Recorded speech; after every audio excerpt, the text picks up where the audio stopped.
امید ہے آپ سب خیریت سے ہوں گے۔ اگر آپ نے ابھی تک ہمارا چینل سبسکرائب نہیں کیا تو اسے ابھی سبسکرائب کر لیں اور بیل آئیکن کو دبانا بالکل بھی مت بھولیں۔ شکریہ۔ نمبر 10، احرام جنون۔ احرام جنون شانزے نامی ایک نوجوان اور بے حد خوبصورت لڑکی کی کہانی کی پیروی کرتا ہے جو اپنی اعلیٰ طبقے کی پرورش کی وجہ سے غرور اور ضد سے بھر جاتی ہے۔ شانزے کا ماننا ہے کہ پیسہ خوشی سمیت ہر چیز خرید سکتا ہے۔ اپنے اعلیٰ معیار کے باوجود شانزے کو ابھی تک کوئی ایسا آدمی نہیں ملا جو اسے متاثر کر سکے جب تک کہ وہ کسی تقریب میں شایان سے نہیں ملتی۔ شایان ایک متوسط گھرانے سے تعلق رکھنے والا ایک خوبصورت نوجوان ہے جو پیزا ڈلیوری بوائے کے طور پر کام کرتا ہے تاکہ وہ اپنا کام پورا کر سکے۔ شانزے جو فوری طور پر شایان کی طرف راغب ہوتی ہے، وہ اسے ایک بہتر طرز زندگی فراہم کرنا چاہتی ہے، تاہم شایان اپنا فاصلہ برقرار رکھتا ہے اور شانزے کی کسی بھی پیش قدمی کو قبول کرنے سے انکار کر دیتا ہے۔ نمبر 9، آتش۔ کہانی اسما نامی ایک یتیم لڑکی سے شروع ہوتی ہے جسے اس کی ماں ایک ملازمہ نے چھوڑ دیا تھا۔ ماں نے آسما کو اس کے شرابی باپ کے ہاتھوں فروخت ہونے سے بچانے کے لیے چھوڑ دیا تھا اور اپنے آجر سے آسما کو اٹھانے کے لیے کہتی ہے۔ آجر راضی ہو جاتا ہے اور آسما کو اٹھاتا ہے۔ آسما کو پڑھائی کے بجائے گھر کے تمام کام کرنے میں مزہ آتا ہے۔ اسے نوکرانی سمجھا جاتا ہے، حالانکہ آسما خود کو خاندان کا فرد سمجھتی ہے۔ امریکہ سے ایک خاندان اپنے بڑے بیٹے کی منگنی کا بندوبست کرنے کے لیے گھر آتا ہے۔ وہ چھوٹے بیٹے شہریار کے ساتھ بھی پہنچتے ہیں جو آسما کے ساتھ ایک نوکر اور ذلت آمیز سلوک کرتا ہے۔ گھر والے چاہتے ہیں کہ آسما گھر کے ڈرائیور سے شادی کر لے تاکہ وہ بطور ملازمہ رہ سکے۔ آسما کو یہ جان کر بہت دکھ ہوا کہ اتنے سالوں کے بعد بھی گھر والے اسے خاندان کا حصہ ہونے کے بجائے نوکرانی سمجھتے ہیں۔ نمبر 8، ایسی ہے تنہائی۔ پاکیزہ ایک کالج کی طالبہ ہے جو اپنی بیوہ ماں ختیجہ اور بڑی بہن کنزہ کے ساتھ رہتی ہے۔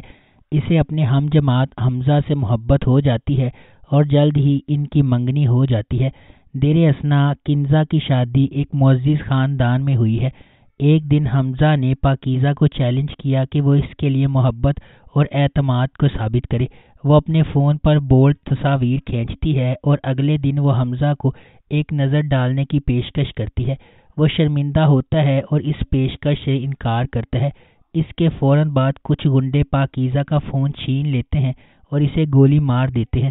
حمزہ اسے ہسپتال لے جاتا ہے جہاں وہ مکمل صحت یاب ہو جاتی ہے، لیکن اپنے فون کے مواد پر تشویش کا اظہار کرتی ہے۔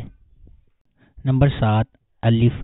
الف نے ایک جدوجہد کرنے والی اداکارہ مومنہ سلطان اور ایک کامیاب فلم میکر کلب مومن کو اپنے کیریئر، خاندان اور مذہب کے ساتھ اپنے سفر پر فالو کیا۔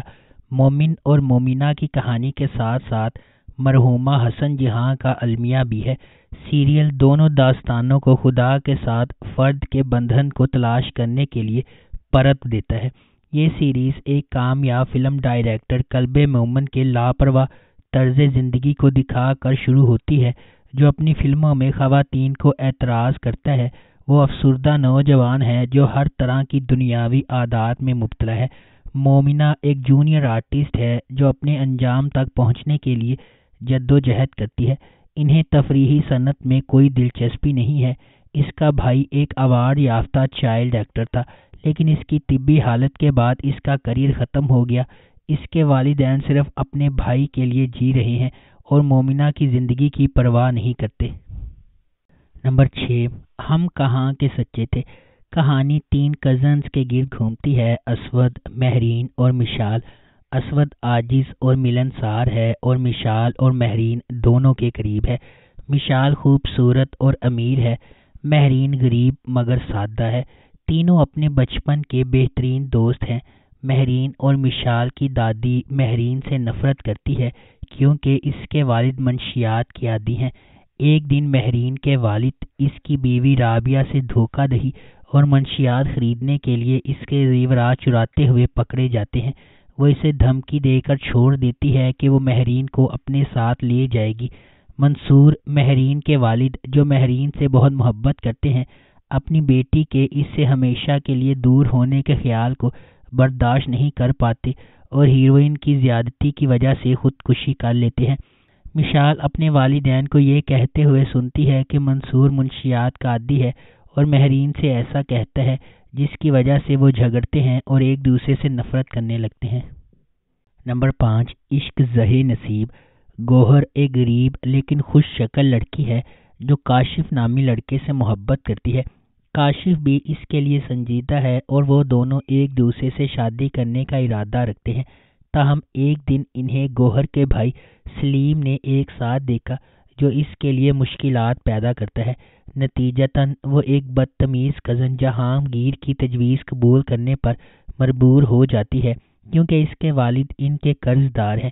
گوہر اور کاشف اس کی بہن کے مشورے پر فرار ہونے کا فیصلہ کرتے ہیں، لیکن شادی کے دن دونوں خاندانی ذمہ داریوں کی وجہ سے آدھے راستے سے واپس آ جاتے ہیں اور ایک دوسرے سے رابطے سے مکمل طور پر گریز کرتے ہیں۔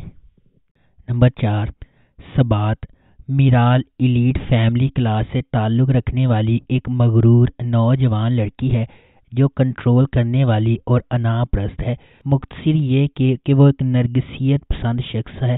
اس کے والد سیٹھ فرید ایک امیر تاجر ہیں جو اس کی منفی سوچ میں بھی اس کا ساتھ دیتے ہیں، جبکہ اس کی ماں اور دادی اسے زندگی کی قدروں کو سمجھانے کی کوشش کرتی ہے اور یہ کہ اس دنیا کی ہر چیز فانی ہے۔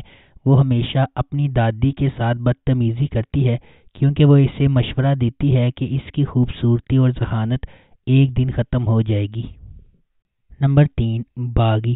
فوزیہ بطول ایک خوبصورت نوجوان لڑکی اپنے والدین اور بہن بھائیوں کے ساتھ گاؤں کے ایک گھر میں رہتی ہے۔ فوزیہ کا ایک چھوٹا بھائی، ایک چھوٹی بہن اور ایک بڑا بھائی رحیم ہے جس کی شادی آسما سے ہوئی ہے۔ فوزیہ کی بڑی بہن نازیہ شادی شدہ ہے اور اسے باقاعدگی سے گھریلو تشدد کا سامنا کرنا پڑتا ہے۔ فوزیہ کی بھابھی آسما جوڑ توڑ کرتی ہے اور اپنے شوہر کو مکمل طور پر کنٹرول کرتی ہے۔ آسما کا بھائی ساجد فوزیہ سے پیار کرتا ہے اور آسما کو اس سے ہاتھ مانگنے پر مجبور کرتا ہے۔ آسما ان کی شادی کے سخت خلاف ہے کیونکہ وہ نہیں چاہتی کہ اس کا بھائی ایسی تیز عورت سے شادی کرے۔ ساجد اپنی بہن کو راضی کرنے میں کامیاب ہو جاتا ہے جو بدلے میں رحیم کو راضی کر لیتی ہے اور وہ بھی بہت جلد۔ رحیم اور آسما فوزیہ کے والدین سے اس تجویز کے بارے میں بات کرتے ہیں۔ نمبر 2، خئی۔ کہانی ایک انتقامی کہانی ہے جو خئی کی قدیم روایت کے پس منظر میں سامنے آتی ہے، جہاں دشمن کے خاندان کے مرد ارکان کو ان کے نسب کا تسلسل کو روکنے کے لیے ختم کر دیا جاتا ہے۔ اس پرانے انتقام کے مرکز میں درویش خان، دوراب خان اور اس کا بیٹا چنار خان ہے۔ درویش خان اپنے والد کے دوراب خان کے ہاتھوں قتل سے پریشان ہے۔ ایک پرامن زندگی کی تلاش میں درویش کا مقصد نسل در نسل دشمنی کو ختم کرنے کے لیے جنگ بندی کرنا ہے۔ تاہم شکوک پیدا ہوتے ہیں اور دوراب خان اور اس کا بیٹا چنار خان امن کے لیے درویش کے ارادوں پر شک کرتے ہیں۔ نمبر 1، میرے ہمسفر۔ میرے ہمسفر ڈرامے کی کہانی حالہ کے گرد گھومتی ہے جسے اس کے والد اس کے گھر پر چھوڑ جاتے ہیں جہاں اس کے ساتھ برا سلوک کیا جاتا ہے۔ بعد میں اس کا کزن بیرون ملک سے واپس آتا ہے اور اس سے شادی کرتا ہے اور اسے وہ عزت دیتا ہے جس کی اسے ہمیشہ ضرورت تھی۔ حالہ کو اس کی تائی جان نے ساری زندگی بدسلوکی کا نشانہ بنایا۔ اس کے کزن حمزہ نے اسے پیار اور محبت دی۔